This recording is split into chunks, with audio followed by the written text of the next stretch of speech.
Ya pemirsa, apakah wacana dua poros di pemilu 2024 bisa terjadi atau justru ini hanya gorengan menjelang pendaftaran capres yang semakin dekat? Kita akan membahasnya bersama pengamat politik Yunarto Wijaya, Ketua DPP PDIP Jarod Saiful Hidayat, dan Wakil Ketua Umum Gerindra Habibur Rahman. Selamat pagi Mas Toto, Pak Jarod, Ya, Pak Habibur Rahman. selamat pagi. Selamat pagi. Baik, saya langsung ke Pak Jarod ini. Pak Jarod, sebelum kita membahas soal wacana dua poros ini, yang paling hangat diberitakan saat ini adalah soal isu Kaesang yang akan segera merapat ke PSI ini. Pak Jarod, jika Kaesang resmi merapat ke PSI, PDIP siap tidak memberikan sanksi kepada keluarga Presiden? Karena ini kan bisa dibilang pelanggaran ADART PDIP begitu. Satu keluarga inti tidak boleh beda partai, Pak Jarod.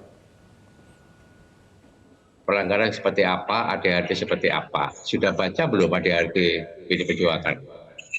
Oke, Ya, satu keluarga inti jadi tidak boleh beda partai itu betul Pak, ada di ADART PDIP Pak? tahu nggak keluarga inti itu siapa? Hmm. Keluarga inti itu adalah suami, istri, dan anak dalam tanggungan. Itu keluarga inti. Ya, jadi itu yang dimaksud dengan keluarga inti. Saya, istri saya, anak-anak saya yang belum mandiri, yang belum berkeluarga, itu keluarga inti. Itu yang tidak boleh. Baik, dan dalam hal ini Kaesang Pak, sebelumnya Anda mengatakan jangan gerusa-gerusu begitu. Ini kode atau seperti apa Pak Jarod? Ya, dia sudah mandiri, sudah berkeluarga, ya silakan saja. Terserah dengan pilihannya masing-masing, gitu ya. Oke, nah berikutnya ini juga Pak Jarod, PDIP apakah memang sudah siap begitu disanksi oleh Bawaslu misalnya soal video Gibran dan juga Bobi yang dianggap melanggar undang-undang pemilu karena mengajak masyarakat untuk memilih capres Ganjar Pranowo begitu. Bagaimana tanggapan dari PDIP Pak Jarod? Selama ini belum ada surat dari Bawaslu yang mengatakan bahwa itu pelanggaran, ya. Tapi masukan pendapat kepada kita, gitu ya. Karena kita di 3 pilar partai wajib hukumnya untuk mensosialisasikan Pak Ganjar Pranowo dan memenangkan PD Perjuangan dalam pemilu, dan itu sah-sah saja, wajar. Sebagai Oke. kader partai yang ditugaskan di 3 pilar partai, ya kan? Wajar ya Pak Itu Jarod kan ya. pilar eksekutif. Atau jangan-jangan Ya, jadi video silakan Pak. selama ini kami belum juga menerima surat dari Bawaslu, Oke. dan Atau itu kesadaran kader loh ya, kesadaran kader, kesadaran kita semua. Karena di PD Perjuangan itu begitu keputusan sudah diambil, maka semuanya tegak lurus dalam satu rampak barisan, bergerak secara serentak turun ke bawah. Ya, itu semangat yang dibangun oleh PD Perjuangan, itu garis ideologi PD Perjuangan, itu demokrasi yang diterapkan di PD Perjuangan, yaitu demokrasi terpimpin. baik, Pak Jarod, apakah video ini juga sekaligus ingin menegaskan bahwa tidak mungkin seorang Ganjar Pranowo menjadi cawapres di pemilu nanti setelah wacana dua poros ini muncul di permukaan, Pak Jarod? Oh ya, PD Perjuangan, Ibu Megawati Soekarno Putri kalau mengambil keputusan itu keputusannya pasti sudah final, sudah bulat. Jadi PD Perjuangan pasti akan mengajukan Pak Ganjar Pranowo sebagai calon presiden, ya, dan calon wakil presiden yang nanti akan diputuskan di kemudian hari. Tapi pasti itu keputusan sudah bulat. Tapi kalau Anda bertanya, apakah masih memungkinkan ada dua poros atau 3 poros? Di dalam politik itu masih memungkinkan, ya. Makanya di dalam perpolitikan di Indonesia, ya, ini kan banyak sekali drama-drama, ya. Siapa yang menduga misalnya Pak Muhaimin Iskandar dan Pak Prabowo, Gerindra dan PKB yang sudah bekerja sama, berkomunikasi selama 1 tahun, tiba-tiba bubar, ya. KKIR berubah. Siapa yang menduga, ya, makanya jangan heran, jangan kaget, ya, ketika Nasdem dan Demokrat menjalin satu kerjasama koalisi perubahan katanya, ya. Kemudian sudah ada surat cinta yang meminta Mas Ahaye sebagai cawapresnya Pak Anies. Berapa hari kemudian berubah, langsung batal begitu saja, tanpa minta izin, hanya minta maaf, kemudian menggandeng Caimin sebagai wakilnya. Berubah sesaat. Makanya menurut saya di dalam melihat wajah perpolitikan Indonesia di panggung depan ini, yang ditonton oleh rakyat Indonesia, itu jangan kagetan, jangan heran, jangan gumun, gitu ya. Bisa juga terjadi, misalnya ya, Pak Anies sama Caimin sudah mendeklarasikan pertunangannya, tukar cincin. Tapi tukar cincin loh ini ya, belum daftar ya untuk mengesahkan di KUA sebagai pasangan yang sah untuk bisa bertanding ya. Sebelum ke KPU tanggal 19 sama 25 berubah. Ternyata hasil surveinya kok nggak naik-naik ya. Berubah pikiran ini.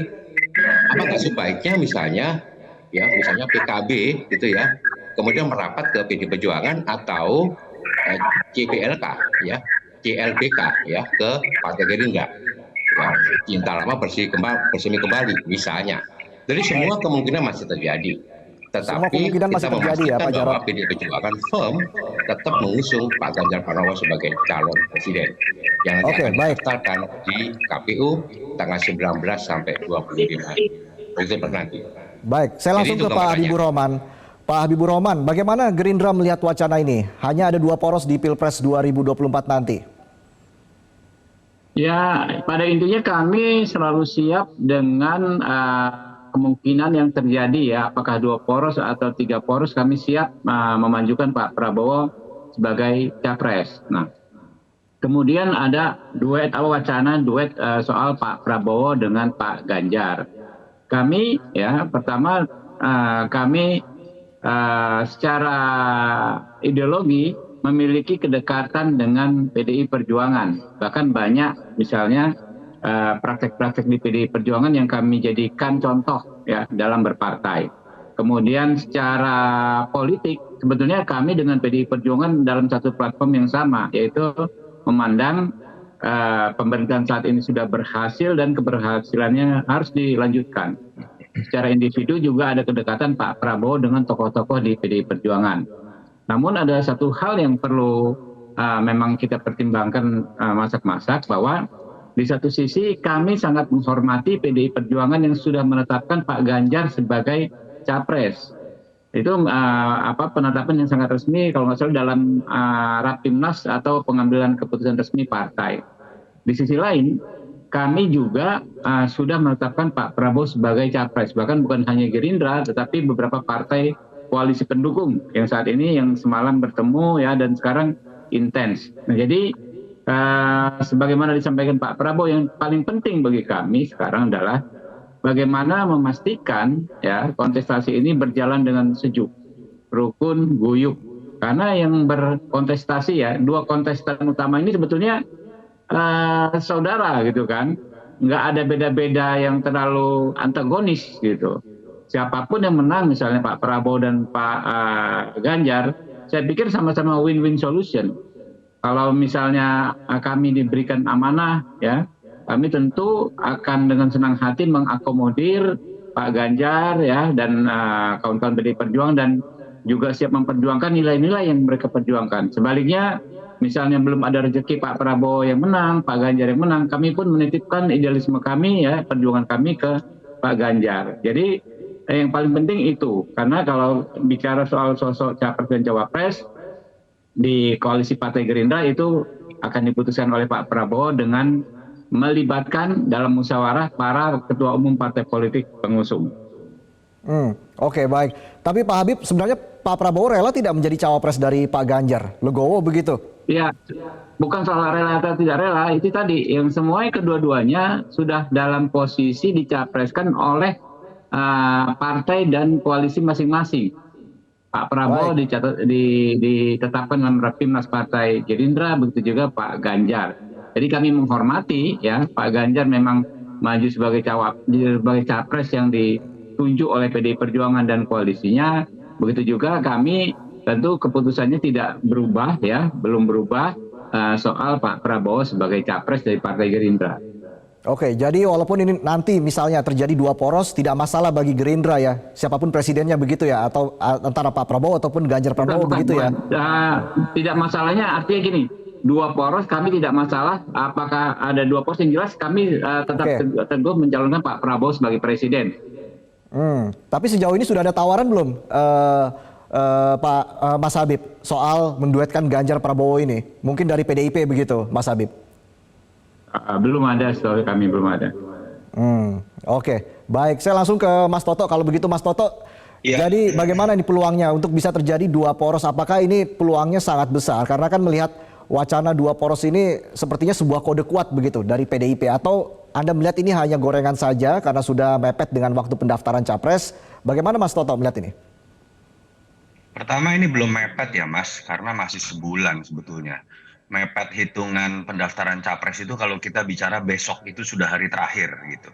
Yang kedua, kalau bicara 3 poros 2 poros, apapun masih sangat dimungkinkan betul sebelum janur kuning melambai, resmi nanti dipasangkan atau ditetapkan oleh KPU. Dan memang kalau kita lihat kecenderungan 2024 itu sangat banyak plot twist ya, lebih mungkin banyak terjadi kejutan-kejutan seperti apa yang terjadi setahun terakhir. Misalnya Nasdem dan Bang Surya Paloh yang dikenal dekat dengan Pak Jokowi malah awal-awal berkoalisi misalnya dengan 2 partai oposisi.